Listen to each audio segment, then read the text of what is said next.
இந்த அழகான பொண்ணு அவங்க காலேஜ் ரீயூனியன் அன்னைக்கு இந்த பையன் கிட்ட போயிட்டு ப்ரப்போஸும் பண்றா. பட் அந்த பையனும் அவங்க ஃப்ரெண்ட்ஸ் எல்லாரும் முன்னாடியும் இந்த பொண்ணை அக்செப்ட் பண்ணிக்காம ரிஜெக்டும் பண்ணிடுறான். இதனால சோகத்துல இந்த பொண்ணு ரொம்பவே ஃபீல் பண்ணி அழுது கடைசியில நிறையவே குடிச்சிட்டு அவங்க ரூமுக்கும் வராங்க. வர்ற வழியில இந்த பையனை பாக்குறாங்க. இவனுமே நல்லா குடிச்சிருக்கான். இப்ப இவங்க ரெண்டு பேரும் அந்த பொண்ணுடைய ரூமுக்கும் போயிட்டு அன்னைக்கு நைட்டு ஃபுல்லா ஒன்னாவே இருக்கிறாங்க. அடுத்த நாள்ல இருந்து இந்த பொண்ணு அந்த பையன் மேல ரொம்பவே கோவமா இருக்கா. அவ கண்ணுலயே படக்கூடாதுன்னு தப்பிச்சு ஓடிட்டு இருக்கா. பட் அந்த பையன் தன்னுடைய அடியாட்களை வச்சு அந்த பொண்ணையும் எப்படியோ தூக்கிட்டும் வந்துடுறான். எனக்கு உன்னைய கல்யாணம் பண்ணிக்கிறதுல எந்த பிரச்சனையும் கிடையாது, சம்மதம்னு சொல்லிடுறான். நீ மட்டும் என்னை கல்யாணம் பண்ணிக்கிட்டீனா நீ என்ன கேட்டாலும் நான் உனக்கு தரேன் அப்படின்னு சொல்லவும் இந்த பொண்ணும் அவனை செக் பண்ணி பாக்குறதுக்காக எனக்கு இமிடியேட்டா $10 மில்லியன் வேணும்னு கேட்பாங்க. இமிடியேட்டா இந்த பையனும் இவ்வளவுதானா அப்படின்னு சொல்லி ஏடிஎம் கார்டை கொடுத்து உனக்கு எவ்வளவு வேணுமோ எடுத்துக்கோன்னு சொல்லிடுவான். அப்படியே இந்த பொண்ணை இவங்களுடைய மிகப்பெரிய வீட்டுக்கும் கூட்டிட்டு போறான். வீடெல்லாம் சுத்தி பார்த்துட்டு இந்த பொண்ணுக்கு அந்த வீடு ரொம்பவே பிடிச்சிருக்கு.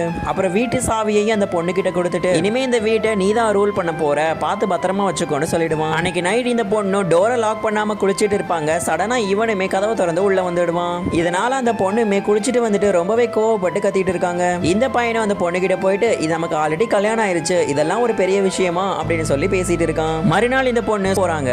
அங்க இந்த பொண்ணோட கிளாஸ்மேட் பையன் இந்த பொண்ணை கிண்டல் பண்ணி சிரிச்சிட்டு இருக்கிறான். கோவப்பட்ட இந்த பொண்ணு அவன் மூஞ்சிலேயே பலார்னு குத்திடுறாங்க. இதனால அவங்க கிளாஸ் டீச்சரும் அந்த பொண்ணுக்கு பனிஷ்மெண்ட் கொடுத்துறாங்க. இந்த விஷயம் எல்லாம் கேள்விப்பட்டு இந்த பொண்ணுடைய ஹஸ்பண்டும் ரொம்பவே கோவப்பட்டு அந்த ஸ்கூலுக்கும் வராரு. அந்த ஸ்கூலோட பிரின்சிபலையும் கூப்பிட்டு அந்த டீச்சரை கம்ப்ளைண்ட் பண்ணி கடைசியில் அந்த டீச்சரை வேலையை விட்டு தூக்க வச்சிடுறாரு.